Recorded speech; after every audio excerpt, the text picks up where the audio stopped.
told Wood's biographer it wasn't like they were lovey-dovey on the set or anything like that, but it was like a current. There was a current around them of electricity. It was also like they were so, but yeah, how do you? I guess it's a great friendship that got started, but for the Thanksgiving weekend in 1981, Wood and Wagner invited Walken to join them as they sailed to Catalina Island for a rocky getaway for about 22 miles off the shore of LA. Wagner loved his yacht Splendor, and the family spent as much time as they could. In 1979 interview, Wood talked about how it allowed them to escape from the public eye and is easy with the boat. Devern, um, was a family friend as well as a Navy vet and was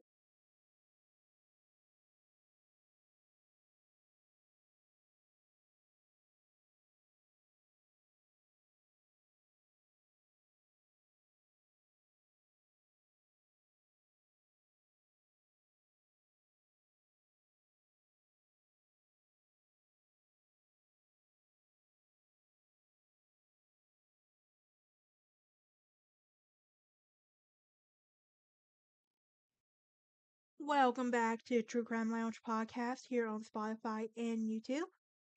I have a Patreon you can watch for early access to episodes scheduled to come out. I also have a merch shop for all your true crime gear. For any updates on my channel or podcast, you can find me on Twitter, Instagram, and Facebook. Now, with that being said, let's dive into today's episode. We are doing part four with our Natalie Wood mini series. So, we're gonna continue on talking about like her, go into the details of her, like the nitty gritty details of her childhood and everything else, as well as her mom's stage presence as well. But yes, it, honestly, like you really don't think about the stuff that child actors go through, but she's honestly still one of my favorite actresses to this day. But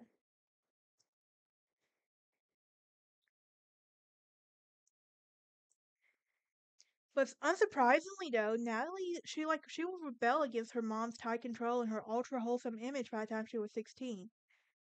She wanted to be a real actress, an artist.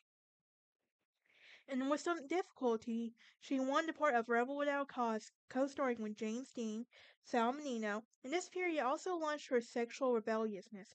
She was 16, having an affair with 44-year-old director Nicholas Ray, also slept with her co-star Dennis Hopper, and according to Finstad's book, in the next few years, she would also date entertainers like Elvis Presley, heartthrobs Tab Hunter. In the Hunter's case, she was playing the part of a beard since the gay actor was in the closet.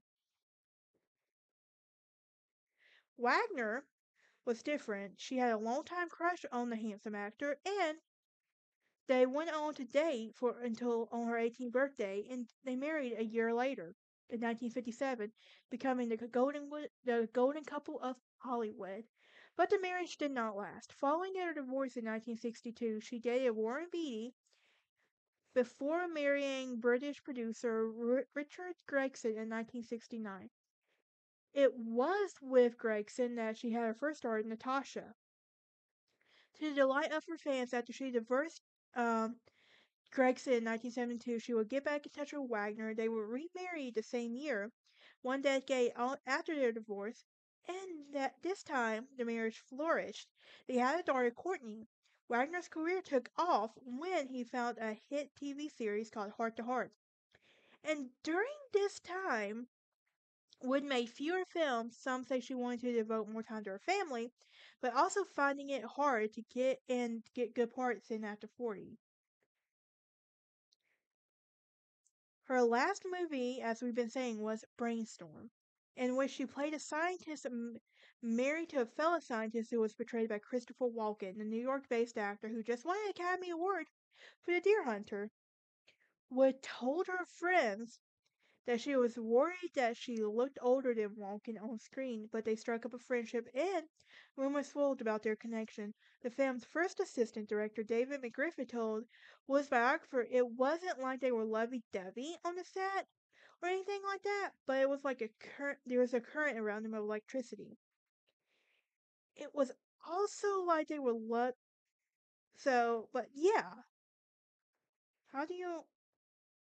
I guess it's a great friendship that got started, but for the Thanksgiving weekend in 1981, Wood and Wagner invited Walken to join them as they sailed to Catalina Island for a rocky getaway for about 22 miles off the shore of LA. Wagner loved his yacht Splendor, and the family spent as much time as they could. In 1979 interview, Wood talked about how it allowed them to escape from the public eye and is easy with the boat. Darvin, Devern, um, was a family friend as well as a Navy vet and was the captain of the Faithful Weekend. And he said in multiple interviews that in a book co-wrote by Marty Rowley titled "Goodbye Natalie, Goodbye Splendor," that after Natalie's body was found, him, and Walken to stick to Walken to stick to the original story. That was the timeline that showed up in the 1981 coroner's report. Natalie went to bed when Wagner went in after chatting her with Walken. He could not find her. However, DeVere said this wasn't the entire truth. So the argument started the day before. Durbin told Nancy Grace on a television interview years later that the tension between them was through the whole weekend. Wagner was jealous of Walken.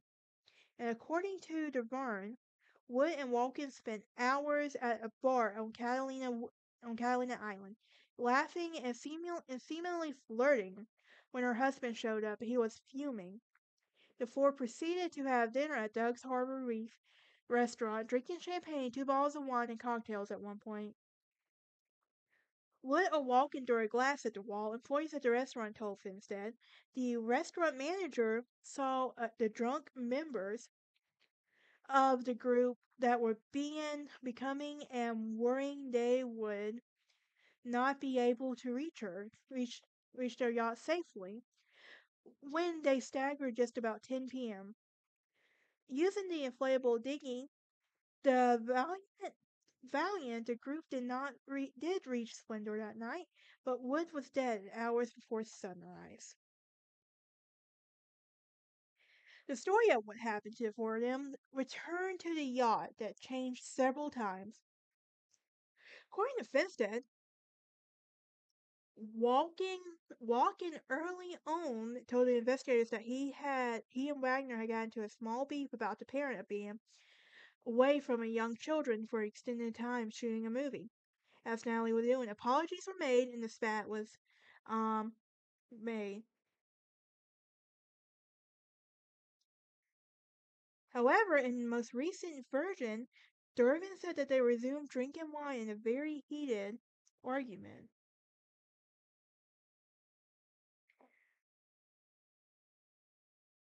And and he would go on to literally yell at him asking, "Are you effing my wife?"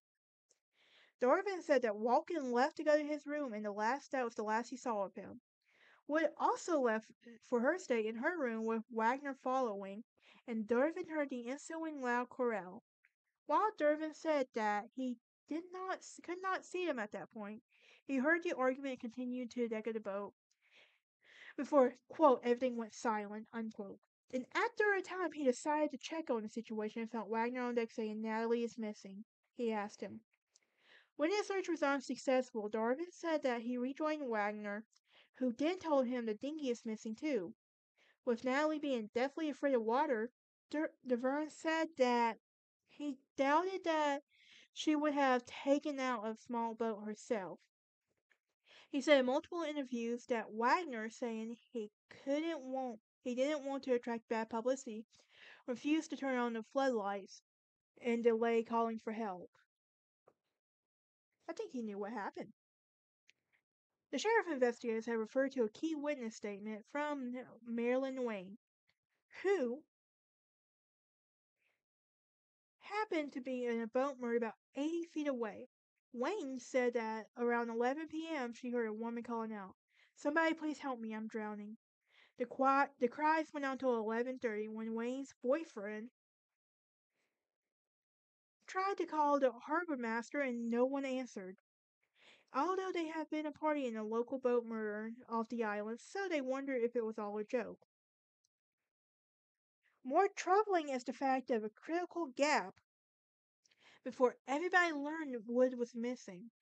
Far from notifying any authorities immediately, according to Finstad's reporting of the book, as well as Durbin in his many television interviews and print interviews, Wagner did not make his first call until about 1:30 a.m. Lana Wood, Natalie's younger sister, had called for Wagner to put that